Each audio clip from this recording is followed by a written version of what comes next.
Hello, everyone, and welcome to Talker Story Class. Today, we are talking about a food fight, a massive, legendary, delicious food fight that has been going on for years and years across the continent of Africa. We are talking about the Battle of Jollof Rice. Rice is something people eat all over the world, right? You have sticky rice in Asia, risotto in Italy, rice and beans in Mexico. But in West Africa, there is a dish called jollof rice that is so popular, people literally argue about which country cooks it the best. It is a serious business. But don't worry, nobody gets hurt in this war. They just get very, very full. So, before we pick a winner, we need to understand what we are fighting over. What exactly is jollof rice? The two main heavyweights, the two champions who are always arguing, are the countries of Nigeria and Ghana. If you go on the internet or if you listen to people from these countries talk, they will tell you that their jollof is the best and the other one is terrible. But to understand who is winning, we have to go back in time. We have to find out who started it. We need to travel back hundreds of years, long before Nigeria or Ghana were even countries with the names they have today. We are going to the region of Senegambia, where the countries of Senegal and the Gambia are now. There was a group of people called the Wolof people. It sounds a lot like Jollof, doesn't it? That is not a coincidence. Historians believe the dish started there. It was originally called Tiebudien. That means rice and fish in the Wolof language. So, the story goes that a long time ago, there was a shortage of barley, which was another grain people ate. But they had broken rice. So, a very clever cook decided to mix this rice with vegetables, tomatoes, and fish to make a hearty meal for everyone. It was delicious. And because West Africa has always been a place where people travel and trade, this recipe didn't stay in one place. Traders, merchants, and travelers moved across the region. They walked from Senegal, through Mali, passed through Sierra Leone and Liberia, all the way to Ghana and Nigeria. And as they traveled, they brought this recipe with them. But you know how the game telephone works. You whisper a secret to one person, they whisper it to the next, and by the time it gets to the end of the line, the story has changed. That is exactly what happened with the recipe. The Wolof rice became Jollof rice, and every country that adopted it decided to tweak the recipe just a little bit to make it their own. They used the ingredients they had in their backyards, and that is how the war started.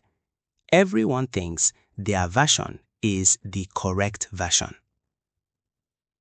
Let's meet the first contender, Nigeria. If you talk to a Nigerian about jollof rice, they will tell you that theirs is the champion because of one special secret ingredient: smoke. This isn't just rice you eat at home on a Tuesday. This is rice cooked in massive iron pots over an open fire burning with firewood. Because they cook it over wood, and because they let the rice burn just a tiny little bit at the bottom of the pot, the rice absorbs this amazing smoky flavor. It tastes like a barbecue in a bowl. Nigerian jollof usually uses a specific type of rice called long grain parboiled rice. That's the rice that takes a while to cook and stays firm. They blend up tomatoes, Scotch bonnet peppers, which are very, very spicy, and onions into a smooth red liquid. They fry that liquid until it's thick, add the rice, and let it steam.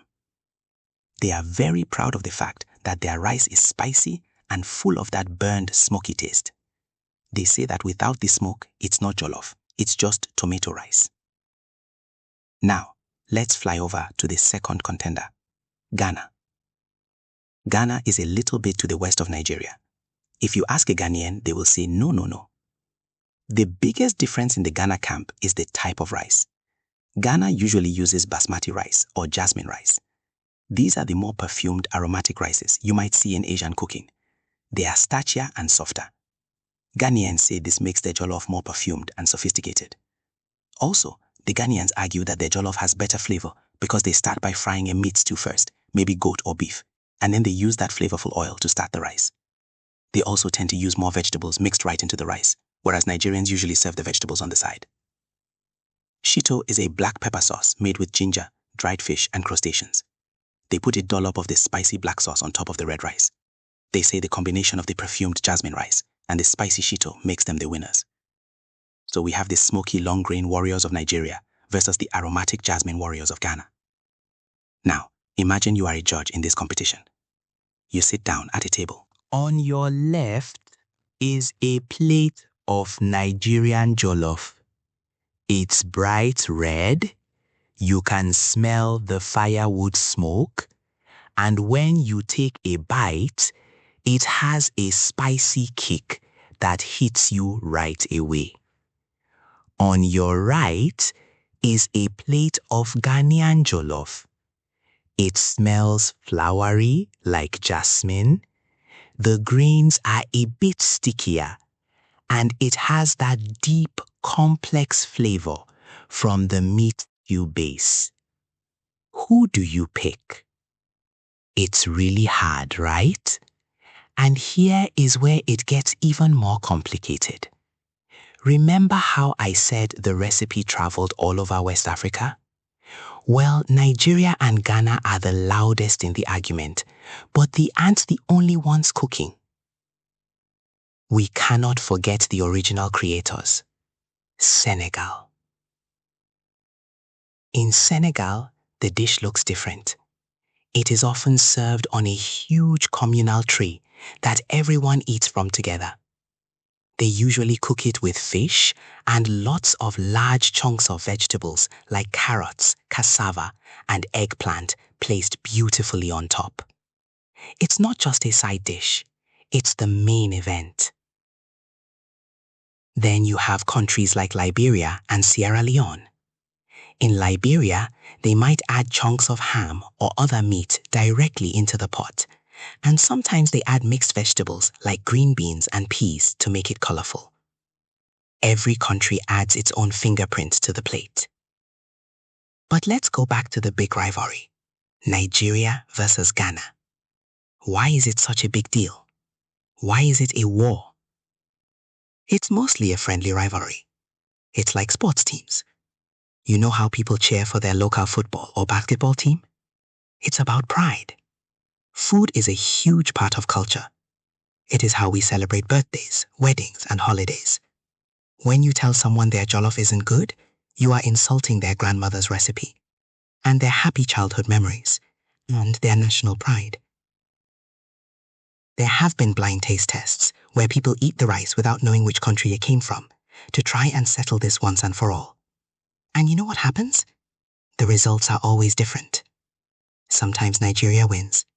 Sometimes Ghana wins. Sometimes, surprisingly, a person from Nigeria will accidentally pick the Ghanaian rice as the best one, and they get very embarrassed when they find out. There is actually a very funny story about a famous British singer, Ed Sheeran. He went to Ghana and tasted the jollof there, and he told the world he loved it. The Nigerians on the internet went crazy. Then, Mark Zuckerberg, the guy who created Facebook, went to Nigeria and ate jollof there and said it was amazing. It's a battle played out on Twitter, Instagram, and TikTok, just as much as it is in the kitchen. So, class, if we have to declare a winner, how do we do it? Let's look at the criteria. If we are judging based on history and originality, the winner is Senegal. They invented it. They are the grandparents of jollof. Without them, there is no war. If we are judging based on popularity and volume, Nigeria might have the edge. Nigeria has a huge population, over 200 million people. That is a lot of people cooking and eating jollof.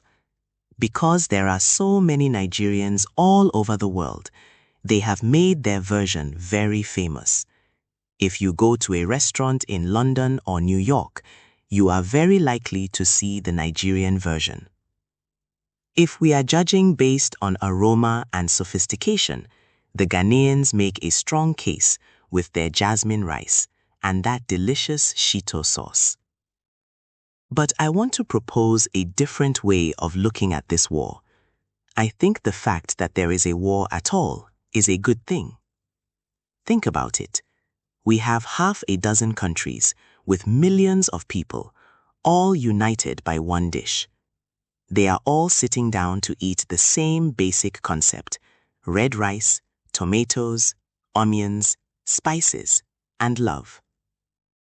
Jollof rice has become a symbol of West Africa. It brings people together.